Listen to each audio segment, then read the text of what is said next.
प्रयोगशाला में एक पीला तरल चुपचाप आ रहा है। खरगोश की नाक से संपर्क कर उसके शरीर में प्रवेश कर पीली आंखें संघ की सफलता की पुष्टि करती हैं। डिर्क मानव प्रयोगों का संचालन शुरू करता है। कंटेनर खुलता है। काला तरल निर्दयता से लहराता है। लंबे बालों वाला आदमी डर कर पीछे हटता है। मुड़कर मदद के लिए कांच पीटता है। काला तरल बाएं पैर से ऊपर चढ़ता है। आदमी की छाती के सामने रुक जाता है। उसे देखकर आदमी सांस लेने की काला तरल कपड़ों से शरीर में प्रवेश करता है। अंगों पर विचित्र रेखाएं दिखती हैं। आदमी गिरकर मर जाता है। मुंह से काला तरल। डिर्क गुस्से में प्रयोग बढ़ाता है। दुखद दृश्य रिपोर्टर को विचलित करता है।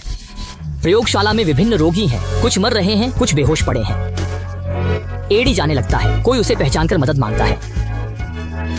एडी को याद आता है कि वह सड़क पर बेची गई महिला है। दयालु एडी मदद करता है। अपना फायर बुझाने वाला यंत्र कांच पर मारता है। महिला कृतज्ञ नहीं होती। एडी को गिराकर उसका गला दबाती है।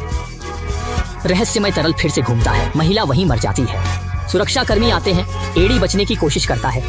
वह आत्मिक शक्ति से सुरक्षा कर्मियों को गिरा देता है। अपने बदले शरीर का ध्यान न देते हुए वह लोहे का गेट तोड़ देता है।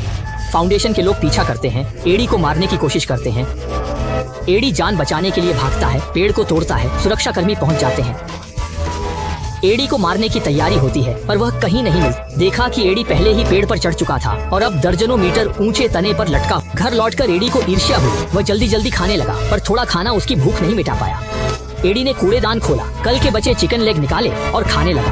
तभी पड़ोसी ने फिर से वह परेशान करने वाला वाद्य यंत्र बजाना शुरू कर दिया। तेज संगीत से उसके कान बजने लगे। वह दोस्ताना याद दिलाने जाना चाहता था लेकिन जब देखा कि वह शरारत कर रहा है, एडी का चेहरा गुस्से से लाल हो गया। पड़ोसी डर गया। आदमी सबके सामने मछली टैंक में कूदा। बड़ी झींगा पकड़कर पागलों की तरह खाने लगा। रेस्तरां के ग्राहक हैरान रह गए। यह अजीब व्यवहार वाकई डरावना था लेकिन यह तो बस शुरुआत थी। घर लौटकर फिर से भूख लगी। जैसे ही वह पेट भरने लगा उसे एक अजीब आवाज सुनाई दी जो उसे दरवाजा न खोलने की चेतावनी दे रही थी। एडी को प्रतिक्रिया का मौका नहीं मिला। दरवाजे पर दस्तक हुई और कुछ मजबूत आदमी अंदर घुस आए। नेता ने एडी का कॉलर पकड़कर जहर मांगा। 2 काली लेजर बंदूकें सामने थी। एडी ने तुरंत हाथ उठाकर आत्मसमर्पण किया लेकिन शरीर में जहर शर्मिंदा हुआ। जल्दी से एडी को हाथ नीचे करने पर मजबूर किया। दोनों लगातार संघर्ष। अगले पल जहर ने हमला किया। उसने तेजी से हाथ बढ़ाकर मजबूत आदमियों की गर्दन पकड़ ली। हाथों से उन्हें आसानी से काबू कर लिया। विरोधी पक्ष का समर्थन लगातार बढ़ रहा था लेकिन जहर से भरा एडी बिल्कुल नहीं घबराया।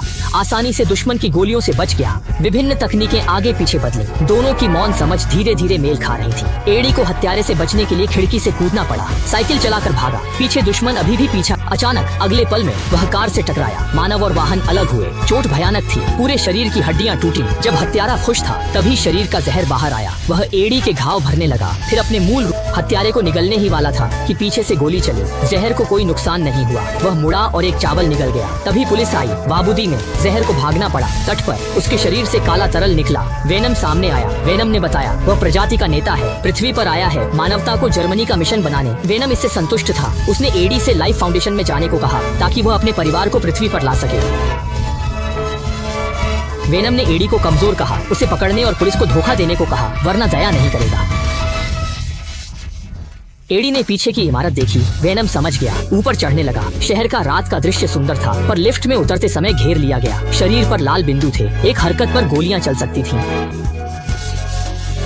एडी जानता था वेनम कितना खतरनाक है। उसने उन्हें समझाने की कोशिश की। जब दोनों अड़े थे एडी ने आदेश दिया। वेनम प्रकट हुआ। गोलियों से बच गया। धुआं बम भी एक हाथ से हटा दिया जिससे उनकी दृष्टि धुंधली हो गई। वेनम धुएं में आता जाता था मौत की तरह पुलिस पर चिल्लाता हुआ। अब कमजोर हथियारों की ओर इशारा करते हुए वे चींटियों जैसे लगे। सभी हथियार छोड़ दिए। मार्शल आर्ट का प्रदर्शन शुरू किया। पुलिस फ्लैश बैंग का उपयोग करना चाहती थी पर वेनम चालाक था। सटीक ढंग से ऊपर पहुंचा। एक झटके में ऊंचाई ली। फिर लोहे का कवच पुलिस पर फेंका। उसने पुलिस का हथियार उठाया और चिल्लाते हुए उन पर हमला किया। कुछ देर में पुलिस हार गई। जहर ने पवित्र भूमि पर थूका। वह हमला करने वाला था पर एडी ने रोका और शियाओमी ने देखा। वह डर से चिल्लाई। एडी ने समझाया। शियाओमी अस्पताल ले गई। नतीजा डरावना था। एडी गंभीर रूप से बीमार था। समय कम था। ये अचानक बदलाव जहर के कारण था। एडी को बचाने के लिए शियाओमी ने चुंबकीय अनुनाद से जहर निकालने की योजना बनाई। स्वस्थ आदमी को अस्पताल ले जाया गया। मशीन चालू हुई। एडी चीखा। जहर चुंबकीय अनुनाद से बंधा। बाहर निकला। मशीन फट गई। डॉक्टर ने बंद किया। मरीज की जाँच की। एडी बिल्कुल ठीक था। डॉक्टर ने पूछा क्या दोबारा करें। जहर ने डॉक्टर को पकड़ा। शियाओमी ने मशीन चालू की।